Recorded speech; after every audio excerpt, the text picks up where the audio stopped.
Oke, selamat datang di podcast BNCC kali ini. BNCC Bandung. Dengan saya, Fajar Muhammad Hamka. Dan ada rekan saya ini? Saya Brian. Bang Brian dari Prodi apa? IT. Binusian? 23. Oh, sama. Saya Binusian 2024, saya juga IT. Oke, kali ini kita kedatangan tamu istimewa yang sangat berjasa. Ya nggak, Bang Brian? Iya, Siapa berjasa, coba? Bang. Siapa tuh? Siapa ya? Siapa ya? Ketua BNCC Bandung ya? Wih, iya, Matthew Christopher Albert. Gimana Bang Matthew? Halo Bang Matthew. Halo. Enggak lah, yang berjasa tuh member-membernya lah yang berjasa, pengurus-pengurusnya yang berjasa. Kalau nggak ada kalian juga kan nggak bisa jalan ya. Oh, lihat sangat rendah hati begini ya, tua kita nih. Sibuk ngapain aja nih Bang Matthew sekarang? Lagi banyak sih sebenarnya sekarang lagi bantuin startup juga. Memang karena saya sendiri tuh seneng banget ya explore di dunia teknologi. Jadi saya sendiri tuh rajin banget belajar sebenarnya di luar kampus. Jadi sebenarnya bukan cuma UKM aja sih yang diurusin. Jadi itu yang bikin sibuk sebenarnya. Menarik. Bang Brian gimana Bang Brian? Sedang sibuk apa Bang Brian? Gue sih bedain dari Matthew. Kalau gue lebih ya masih di kampus lah, belum ekspor banyak sih sebenarnya. Ini juga masih sibuk di organisasi juga yang lain gitu. Oke. Siap. Oh gitu, kita back to topic nih. Oke nih, Bang Matthew. Kan Bang Matthew itu ketua BNCC nih. Nah, BNCC itu apa sih? Kalau boleh tahu tuh. Ceritanya aku nggak tahu, Bang. Pemula. Bukan pemula, apa ya? Ya, pemula. Newcomer. Ya. Okay. Apa nih BNCC ini? Iya. Oke, jadi buat yang belum tahu, BNCC itu singkatan dari apa? Bina Nusantara Computer Club. Jadi sesuai dengan namanya itu, kita itu sebuah klub komputer yang ada di BINUS. Nah, jadi memang kita itu salah satu mandat kita di BINUS itu, atau yang jadi core kita itu adalah supaya kita tuh jadi wadah bagi para mahasiswa untuk bisa ikut mengembangkan teknologi dan juga update tentang hal-hal yang berhubungan atau ilmu-ilmu yang berhubungan dengan komputer gitu. Misalkan seperti coding, kayak gitu.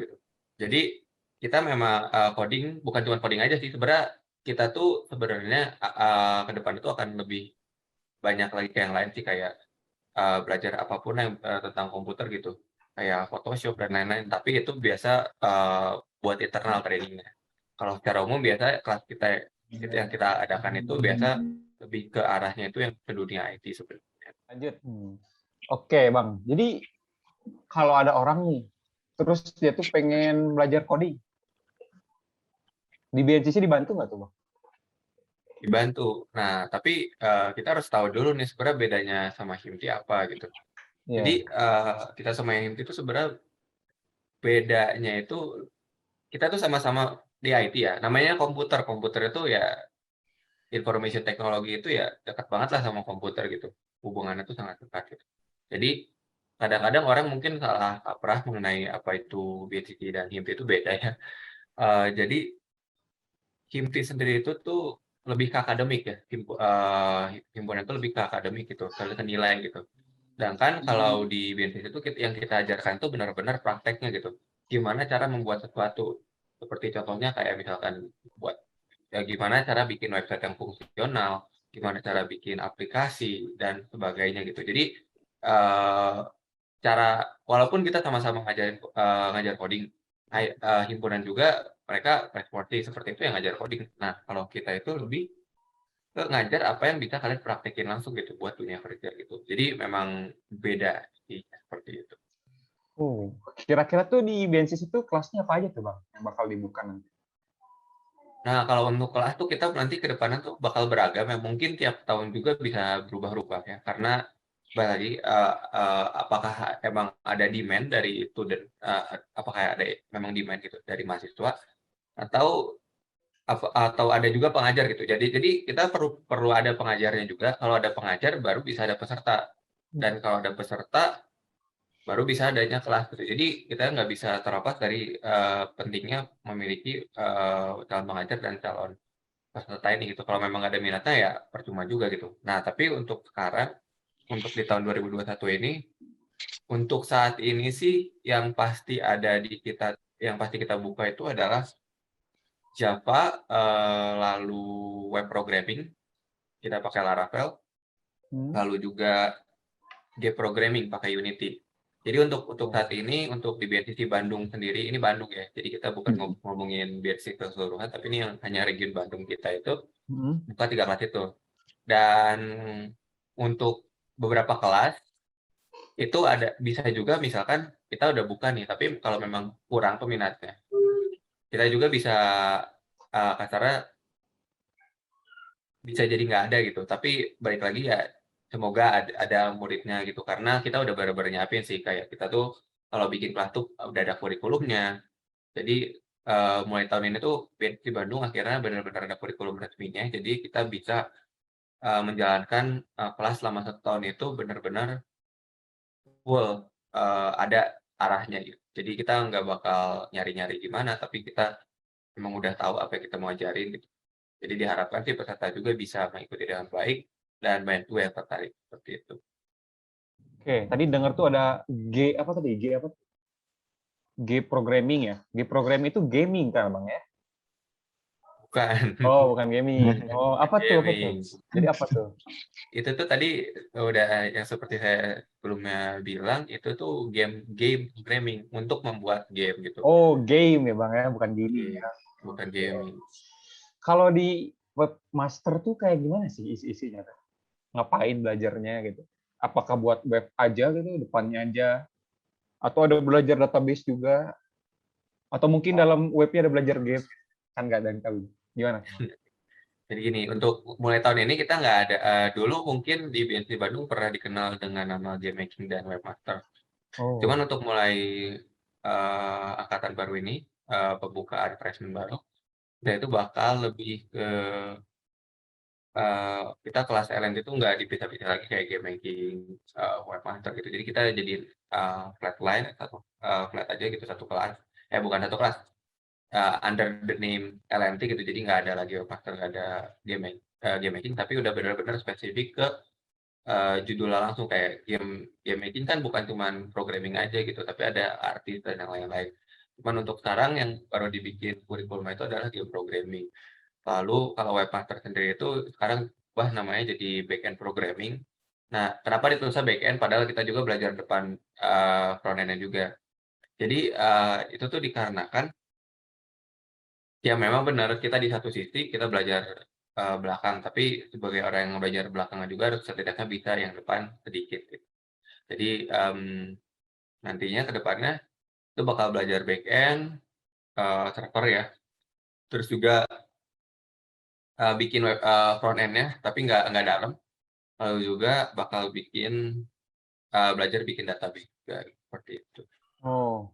Kan ceritanya aku nih awam nih, Bang. Apa sih front end, back end tuh? Kan nggak ngerti ceritanya. Oke, kalau diibaratkan itu front end itu tuh kayak tampilan depan, kalau back end itu tuh kayak yang kerja di belakangnya gitu. Jadi yang nggak kelihatannya itu biasa itu tuh back end, tapi kalau front end itu lebih yang kelihatan gitu. Misalkan hasil langsungnya, packaging-nya gitu. Kalau biasanya mah kalau diibaratkan kayak jadi kendaraan tuh, kalau misalkan mobil itu, casing mobil itu adalah front end-nya, dashboard mobil, jok mobil, setir mobil itu semua front end. Lalu back end-nya itu siapa? Nah, back end-nya itu mesinnya gitu. Mesinnya itu adalah mesin, gear-nya itu adalah back end-nya, seperti itu. Oh, jadi kalau dalam websitemu front end tuh tampilan depan ya, Bang ya, kayak desainnya begitu ya, Bang ya? Ya sebenarnya nggak cuma berlaku buat website aja sih, sebenarnya itu istilah-istilahnya juga dipakai di mana-mana di IT, memang ada yang ngerjain bagian apa yang dilihat user, dan yang tidak dilihat user itu biasanya ada juga yang lain, cuman biasa klasifikasinya memang dipakein buat, kerjaan website biasanya. Tapi itu juga sebenarnya berlaku di tempat lain juga, kita ngomongnya front end bagian depan atau bagian yang dilihat, back end itu bagian yang di belakangnya. Kalau sebutan untuk front end dan back end itu ada nggak sih, Bang? Kayak kerja dua-duanya gitu. Antara duanya. Ya, jadi biasa tuh ini istilahnya istilah yang website banget sih. Biasa Oke. di bagian lain nggak disebut sih sebenarnya. Itu biasa disebutnya full stack ya, full stack developer gitu. Jadi memang dia kerjaan depan lewat belakang. Jadi memang istilah-istilah ini sebenarnya dipakainya di web semua sih. Jadi di lain juga bisa dipakai, tuh kan agak jarang dipakai sih istilahnya. Gitu. Oke, Karena oke. lebih cocok buat ke web. Istilahnya. Oke, kira-kira nih kalau aku ikut BNCC nih Bang ceritanya. Ceritanya newcomer ikut BNCC itu. Lulusnya tuh bisa jadi apa sih Bang? Terusnya jadi apa? Ya misalnya kan web making gitu. Jadi software engineer, terus game making jadi apa gitu. Jadi kita mengacu pada misinya BNCC sendiri. Jadi BNCC itu punya misi BNCC kita itu pengen supaya ini secara intinya misi kita memang banyak banget poin-poinnya, cuman ini bisa disimpulkan aja intinya gitu. Jadi misi kita itu pengen setiap orang-orang yang pernah masuk BNCC itu pas keluar dari BNCC itu mereka punya skill, baik itu soft skill maupun hard skill yang kompeten gitu, yang bisa bersaing di marketplace seperti itu. Jadi sebenarnya di BNCC ini tuh kita targetnya bukan cuma melatih hard skill aja sih, kita mau melatih soft skill juga gitu. Tapi uh, dengan dengan media, dengan kegiatan yang berhubungan dengan komputer seperti itu. Oh, oke, oke. Dari tadi kan kita bahas hard skill kan tuh tadi ya. Kalau soft skill sendiri di sini tuh apa aja sih? Apa aja sih gitu yang dilatih? Kayak mungkin Bang Matt dapat pelatihan atau bagaimana gitu? Oke, kalau di BNCC sendiri tuh, jadi kalau kalian cuma pengen dapat hard skill-nya aja, jadi member cukup. Jadi member cukup banget. Udah. Tapi kalau kalian mau dapat soft skill juga, bukan cuma hard skill aja, kalian masuklah itu aktivis atau bahkan jadi pengurus gitu. Di situ baru kalian dilatih gitu. Kalau kalian cuma sekedar member ya memang ya hanya hard skill aja yang kita tawarkan gitu. Nah, lebih. Tapi kalau ketika kalian belajar jadi aktivis, nah di situ kita juga ngajari soft skill gitu. Oke. Mungkin Bang Brian ada yang mau ditanyakan dulu sebelum aku nanya lagi.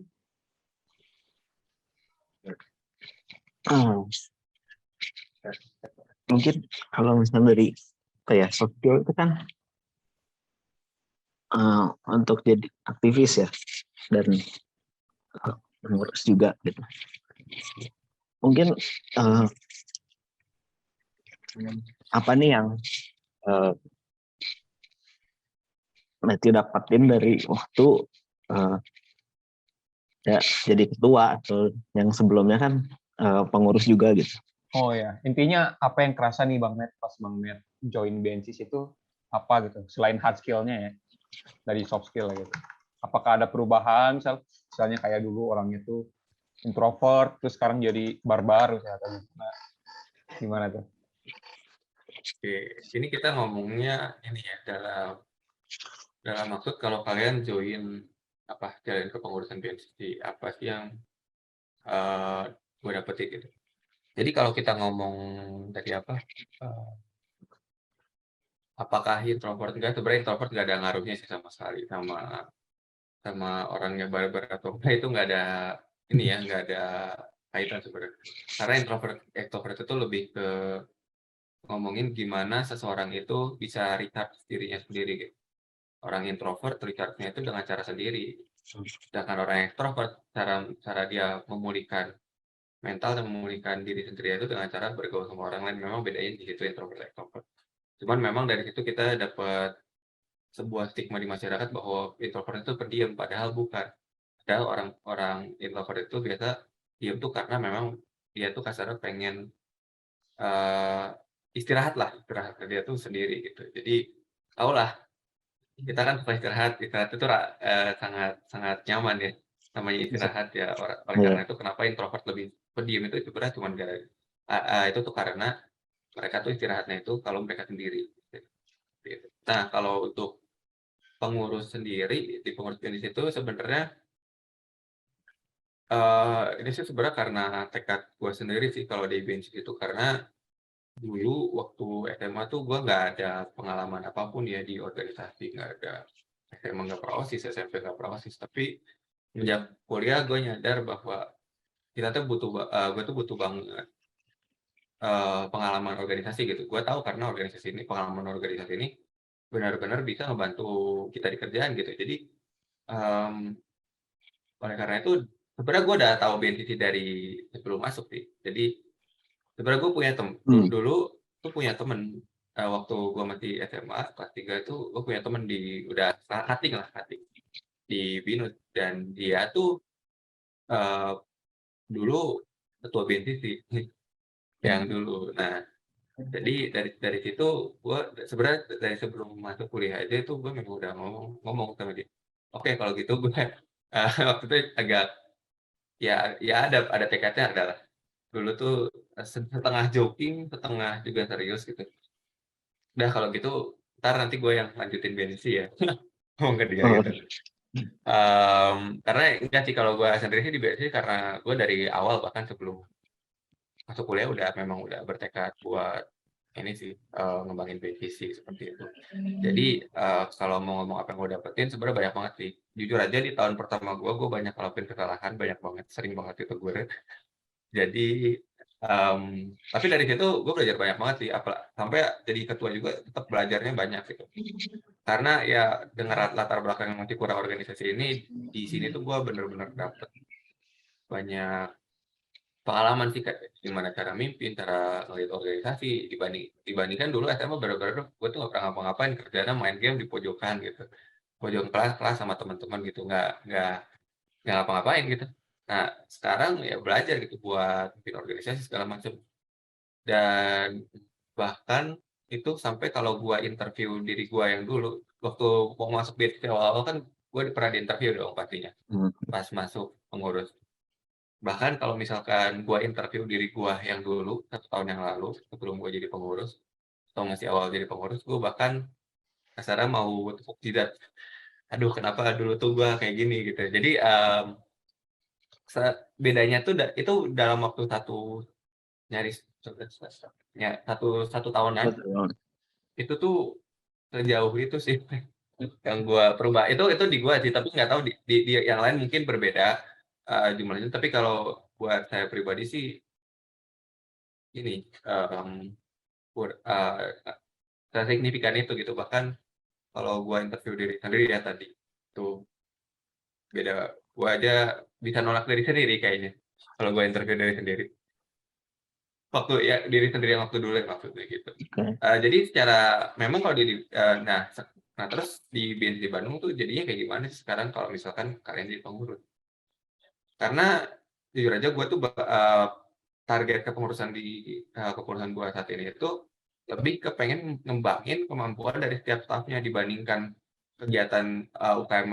Tetap ya kegiatan UKM tetap kalau bisa gede, kalau bisa berprestasi itu bagus banget. Tapi tidak lupa apa yang gue mau fokuskan tahun ini adalah lebih ke kemampuan dari setiap stafnya gitu. Percuma sebuah organisasi bisa jalan lanjut gitu kalau misalkan pengurusnya nggak kompeten gitu. Dan fokus tahun ini adalah melatih pengurus-pengurus tersebut supaya organisasi base itu bisa self-sustaining. Jadi ketika kalian jadi pengurus ini mungkin ada kalanya rasa didiemin atau gimana, mungkin karena yang lainnya sibuk atau gimana. Cuman dapat dipastikan bahwa kalian nanti harus kerja, kalau misalkan jadi pengurus itu pasti dapat kerjaan.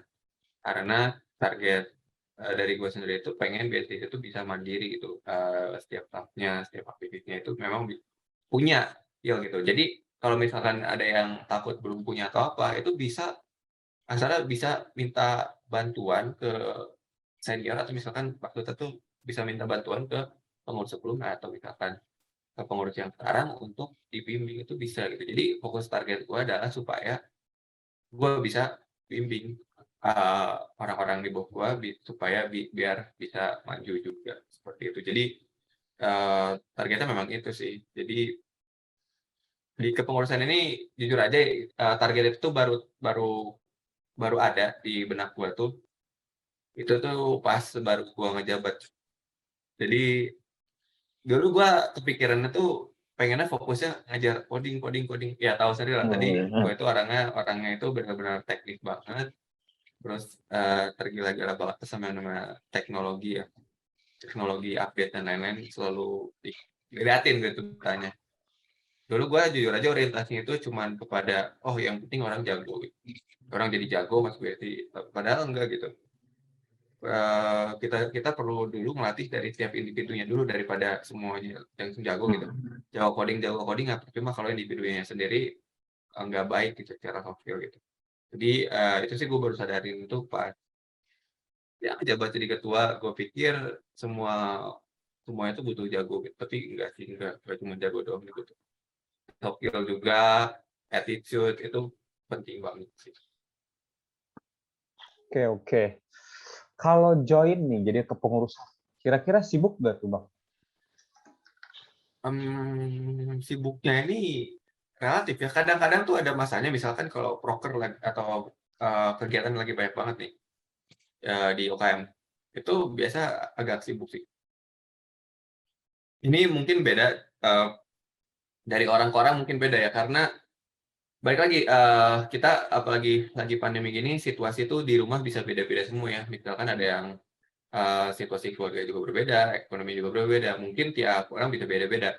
Cuman kalau dari apa yang gua rasain sendiri sih, sibuk mah sibuk. Sebenarnya kalau jadi pengurus tuh di satu sisi ya memang ada capek fisiknya. Jadi nggak setiap saat capek setiap saat itu enggak ya. Jadi pasti ada kalanya capek gitu, pas lagi high demand-nya gitu pasti ada kalanya capek gitu. Tapi ya kalau misalkan kalian fokusnya cuma sama capeknya ya percuma juga. Kan tujuan kalian masuk ke organisasi itu sebaiknya itu kalian punya tujuan untuk memang belajar gitu. Kalau memang kalian tujuannya bukan belajar, mungkin bisa dikaji ulang apakah kalian sebenarnya memang mau join organisasi gitu. Karena ketika kalian join organisasi sebenarnya yang kalian pelajari itu adalah pengalaman gitu. Ya kasarnya mah pengalaman ya berarti tadi. Kasarnya mah kalau kalian apa sih yang nggak capek gitu di dunia ini gitu. Kalian kerja pasti ada capeknya gitu. Kalau nggak capek kan jadi bingung juga ini apakah kerja atau enggak gitu. Pasti yang namanya belajar itu butuh keluar usaha. Nah, butuh keluar usaha itu pasti ya namanya keluar effort itu pasti bisa bikin capek. Nah, itu pasti ada gitu. Tapi at least tuh kalau kalian di organisasi ini sih mungkin belum sebuah semua orang ya, tapi di organisasi mungkin di kesibukan kalian lagi kuliah atau sambil ngapain kan kasarnya kalau kalian organisasi kalian juga sambil kuliah juga. Dan itu sih jadi tantangan sendiri buat tiap individu supaya bisa ngatur balance-nya gimana sih cara kalian balance uh, your work, kerjaan kalian, bisa balance kampus kalian, bisa balance juga hidup kalian yang di luar kampus tersebut. Itu tuh jadi tantangan tersendiri sih. Sebenarnya kalian secara tidak langsung jadi fokus juga ditantang untuk bisa ngatur life balance work tersebut gitu. Nah, cuman kalau buat gua sendiri di BNCC ini sebenarnya karena gua ini terlalu ambis ya sebenarnya di BNCC, tapi nggak masalah juga sih. Mmm, Sebenarnya kalau jadi ketua, jadi koordinator, pokoknya ini tuh posisi-posisi yang kayak ketua, koordinator seperti itu, sebenarnya yang lebih capek tuh fisik iya pasti capek, cuman yang cukup apa ya, cukup beratnya itu adalah sebenarnya di apa ya, di mental sih, di mental.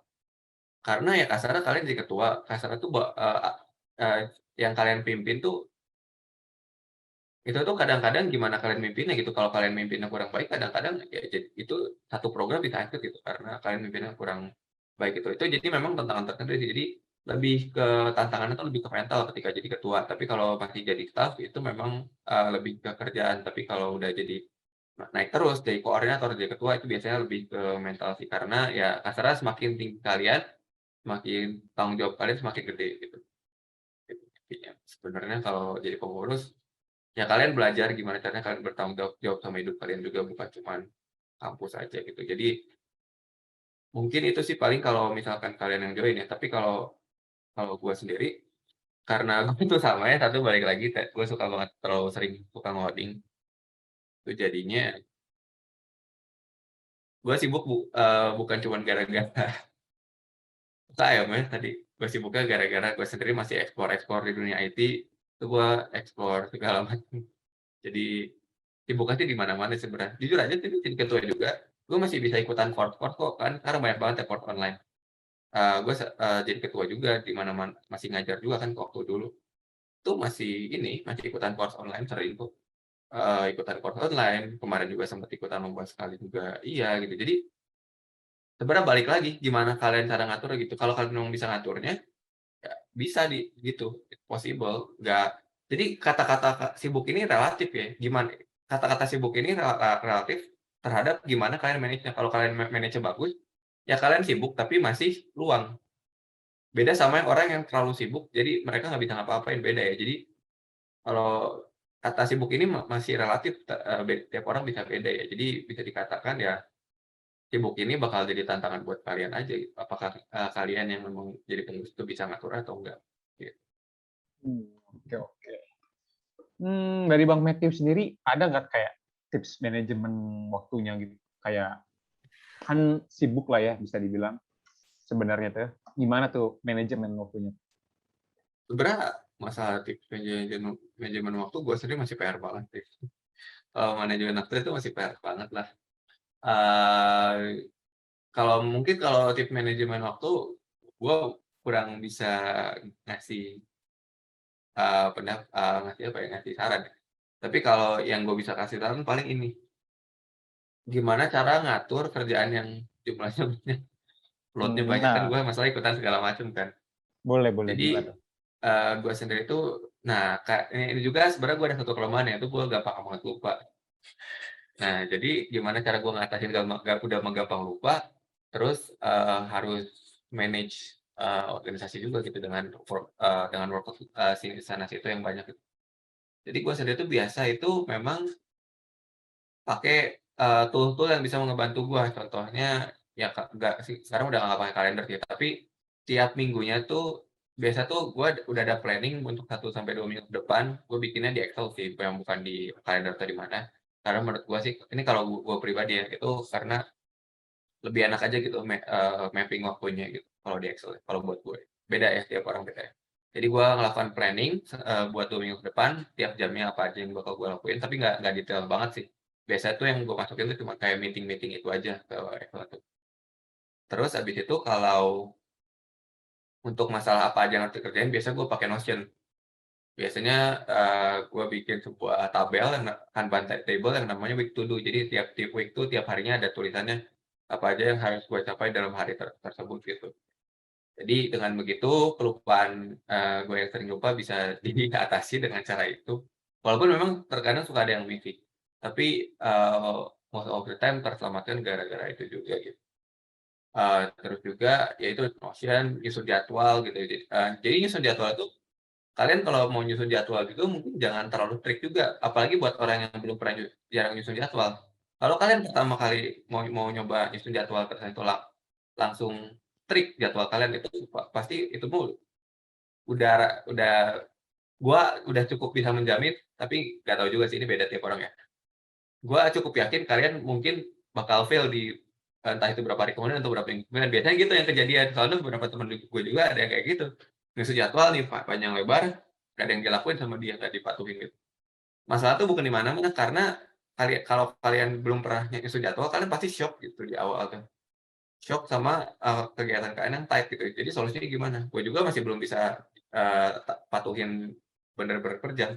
Tapi yang gue lakuin adalah ya itu tadi, solusinya gue waktu itu bikin Notion, dan itu gue tulis apa aja yang harus gue lakuin tiap harinya. Terus itu juga gue juga bikin planning jadwal gitu, biar kan banyak nih, pasti jadi ketua banyak banget lah, ada meeting A, B, C, D, terus udah gitu masih ada jadwal kuliah, masih ada suka ikutan online course juga kan, itu harus ngerjain tuh online course kapan dan lain sebagainya kan. Apalagi sekarang gue juga kadang-kadang masih harus, bukan masih harus sih, masih suka freelance juga. Nah, cara ngatur gue kerjaan tadi itu satu, Notion tuh buat tulis tugasnya apa. Nah, terus gimana cara gua ngatur supaya nggak bentrok waktu itu kan, kadang-kadang yang suka ditakutin kan nggak bisa ikutan meeting, nggak bisa ikutan apa, gimana cara gua tahu gua bisa atau enggak, atau gua harus kapan naruhnya tuh. Karena gua bikin di Excel, berapa minggu ke depan, gua tiap kali ada yang memang gua harus attend, harus ada yang gua datengin, gua pasti tulis di situ, gua booking jadwal di situ. Jadi dari situ gua bisa lihat nih, oh kira-kira kapan sih gua kosongnya gitu, dan dari kapan gua kosongnya itu juga bakal nentuin di Notion gue bakal gue taruh misalkan ini gue mau selesai kapan, ini gue mau selesai kapan, itu jadi lebih kelihatan gitu setelah gue mapping jadwal gue gitu. Jadi dari situ kelihatan di mana yang kosong, ini bisa bentrok nggak ya atau segala macam gitu. Jadi dari situ makanya kalau kata orang tuh gue memang kerja muncul di sana sini sana situ, tapi kok dipanggil-panggil masih bisa datang kapan aja, ya itu karena itu eh, karena gue ada mapping yang cukup jelas dan ada itu Notion itu, jadi kasarnya ada yang mengamankan gitu. Walaupun memang kadang loss, tapi at least most of the time beres gitu. Jadi seperti itu sih cara gue manage waktu ya. Walaupun ya gue agak masih kurang disiplin ya untuk masalah waktu. Oke, Seperti itu. oke. Back to the topic lagi nih, Bang. Menurut Abang, alasan apa kita harus milih BNCC gitu? Gimana ya? Baik lagi, ini kan berhubungan sama topik komputer ya. Mungkin mungkin bukan buat semua orang, tapi nggak juga sih. Kalau ngomong-ngomong, coding itu memang everyone can code, tapi bukan coding itu not for everyone ya. Everyone can code, tapi not for everyone. Nggak semua orang cocok sama coding. Nah, tapi sebenarnya apa sih yang kalian buat yang lain gitu, buat yang non-coders, kalian harusnya bakal expect gitu di BNCC itu lebih ke perkembangan teknologi sih. Karena baik lagi, BNCC itu tugasnya itu adalah menyampaikan teknologi ke mahasiswa, mengupdate teknologi ke mahasiswa dan masyarakat gitu. Jadi kan apalagi sekarang gitu, sekarang pandemi kerasa banget lah kalian butuh banget ya teknologi dan lain sebagainya gitu. Ya ada baiknya ketika kalian juga terlepas kalian jurusan apapun itu, at least mengenal gitu apa sih mengenal update teknologi gitu supaya kan bisa manfaatin itu untuk pada bidang masing-masing gitu. Jadi coding itu bukan cuma hanya sekedar untuk menyelesaikan masalah IT ya sekarang tuh. Karena coding IT, komputer itu sekarang dipakai untuk membantu nyari semua jurusan lainnya gitu, nyari semua mmm, mata pencarian lainnya gitu. Karena sekarang ya kasarnya lihat aja pandemi. Ekonomi sekarang sumber utamanya bergeraknya salah satunya itu kan di era di digital ini. Nah, digital tuh butuh apa? Butuh komputer. Jadi dengan adanya kalian masuk BNCC ya diharapkan juga bukan cuman coding, bukan cuman soft skill, tapi juga kalian bisa update gitu tentang teknologi gitu. Supaya diharapkan kalian bisa terapkan itu, bisa dipakai di kegiatan atau bidang masing-masing kalian, seperti itu. Oke. Mungkin dari Bang Brian ada pertanyaan juga, Bang Brian. Oke. Mungkin kalau dari nanti ini kan udah pengalaman BNCC kan udah ya lama lah. Ada nggak sih pengalaman yang terbaik gitu atau yang paling berkesan gitu? Baik ya. Baik. Terbaik apa ya? Bisa bilang sebenarnya terbaiknya tuh pelajarannya sih. Jujur aja kalau gue di BNCC kemarin itu cukup melelahkan sih. Tapi yang gue seneng tuh sebenarnya apa yang gue dapet gitu. Apa pelajaran intisari apa yang gue dapetin dari apa yang gue lakuin gitu. Jadi karena gue tuh nganggep apa yang gue kerjain itu buat gue pelajarin itu, bukan buat jadi beban gue. Jadi dengan gitu, sebenarnya kalau mau ngomong momen terbaik sih banyak sih, kayak misalkan kelas LNT bisa lulus itu juga itu udah senang banget. Terus habis itu karena gue dari awal memang banyak kontribusi ya, bukan belajar, bukan diajar gitu.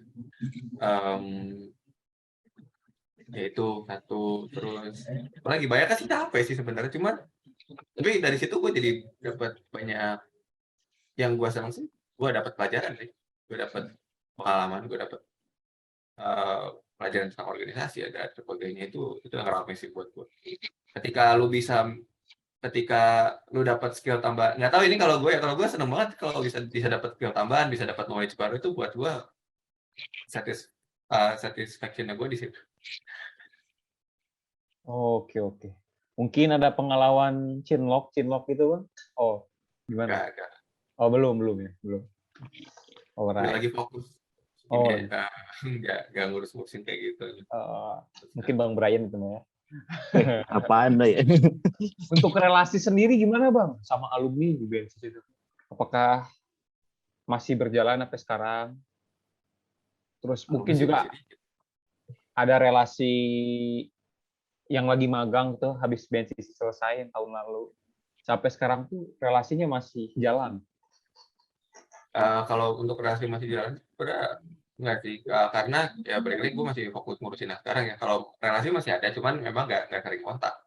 Gitu. Karena gue fokus sama apa yang gue kerjain sekarang. Gitu. Nah, paling untuk di BNSIS sendiri sih benefitnya ya, ketika kalian join BNSIS ya kalian bisa interaksi gitu. Apalagi pandemi gini nih, kalian jarang ketemu teman kelas kalian dan lain-lain gitu. Apalagi kalau di BNSIS ya kalian pasti mau nggak mau, nah kalian apalagi kalau jadi pengurus ya, itu pasti berinteraksi sama orang lain. Di situ kalian antara setidaknya cukup bisa mengisi eh, networking atau sociality kalian gitu. Bertemu orang-orang yang memang peduli dengan perkembangan teknologi gitu. Ketika kalian ketemu teman-teman kalian yang berpikir sama teknologi, ya itu mungkin ke depannya bisa jadi network kalian seperti itu. Dan apalagi sekarang kan kita mau OTW menuju merger ya, jadi mungkin nanti ke depannya bakal network kalian bukan cuman di Bandung aja, tapi kalian juga bisa kenalan sama orang-orang, dapat network di BNCC di luar Bandung gitu, seperti di BNCC pusatnya kayak di Manggisan, ada juga di Alsut yang sekarang dan juga di Malang gitu. Itu kan open up potensial buat networking ke mereka juga sih ke depannya. Untuk sekarang masih Wah, proses sih. oke. Ada lagi nih, Abang kira-kira karirnya itu mau jadi apa nih ke depannya? Terus, apakah si BNSIS ini bisa menjadi kayak tolak apa namanya sebutannya itu ya? Kayak Loncatan. loncatan gitu dengan karir Abang. Jadi intinya tuh, apakah si BNSIS ini berkaitan dengan karir Abang ke depannya atau enggak? Gimana tuh, Bang? Dari gue sih sebenarnya iya sih, karena dari dulu tuh jujur aja gue belum ada ide buat untuk startup. Tapi gue tuh bercita-cita pengen bikin startup gitu sih. Jadi ya balik lagi, startup itu kan namanya sebuah bisnis ya, usaha. Namanya sebuah usaha itu perlu di-manage. Nah, di mana latihan manajemennya? Di organisasi. Gue latihan manajemen, belajar kerja sama orang lain di organisasi. Terus juga selain itu juga karena gue ada pengalaman organisasi, oh itu jelas banget buat ngebantu nanti ke depannya kalau misalkan mau internship ya gue sekarang belum internship ya, maksudnya belum belum magang yang +1 di akhir itu punyanya BINUS. Tapi dari sekarang sih gue dari sekarang udah cukup pede dengan apa yang gue bisa tawarkan di CV, ditambah dengan pengalaman organisasi itu benar-benar bisa boosting boosting apa ya, boosting image kalian di pekerjaan sih. Kalau buat gue pribadi sih itu bisa boosting banget sih, bisa boosting CV banget sih. Jadi dari situ untuk dari sisi kalau mau kerja di orang lain itu, tapi kalau di sisi bisnis itu belajar manajemen. Tapi kenapa sih alasannya kenapa ini boosting banget buat CV? Satu, itu bukan cuma tulisan aja kan, kalau kalau gitu berarti artinya tuh karena gue belajar untuk bekerja dengan orang lain, ya kalian kalau kerja sama orang lain juga gitu, misalnya direktur perusahaan apa, ya mau nggak mau pasti kemungkinan besar kalian pasti kerja sama orang lain. Dan itu waktu itu gue latihannya semua di BNCC. Gue belajar kerja sama orang lain, itu poin value-value penting gitu buat bekal di kerjaan gitu. Ataupun misalkan mau tetap kalau gue sendiri kan pengennya bikin startup sebenarnya. Itu ngebantu nanti supaya manajemen startupnya nggak berantakan banget lah. Walaupun memang kadang kasar tuh startup mah agak sedikit chaos, tapi at least jangan chaos-chaos banget lah gitu. Kalau dari gue pribadi. Oke. Oke deh, last but not least nih. Kalau mau join BNSIS gimana tuh, Bang? Kalau mau jadi Caranya, sih. iya, caranya adalah jangan lupa follow Instagram bncc.bandung, oke? Di sini kalian akan mendapatkan apa nih nama sebutannya? Ilmu-ilmu mengenai bidang teknologi. Kayak ada aset pemrograman, terus kerjanya di teknologi itu apa aja, Dan juga ada tech binar. Nanti kalau kalian nyari SAT, misal kalian udah jadi maba, atau ada workshop juga tuh. Pokoknya ilmu-ilmu dan tech binar yang berkaitan dengan teknologi, kalian wajib follow BNCC Bandung. Okay? Dan juga nanti kalau mau join, kalian akan lihat ada di bio-nya saat udah di-open gitu. Oleh karena itu kalian stay tune di BNCC kita. Jadi jangan lupa untuk follow. Oke.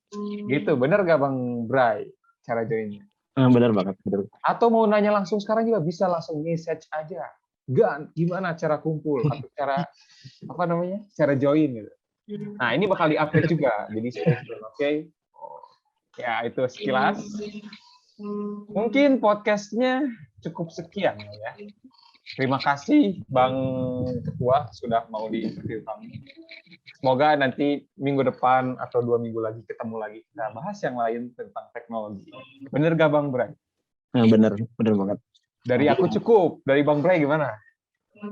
Cukup sih. Ya udah, dari Bang Matthew ada kata-kata penutup nggak untuk podcast ini? Gua sih ya, apalagi ini terutama buat ya kalian di kuliah carilah banyak pengalaman gitu.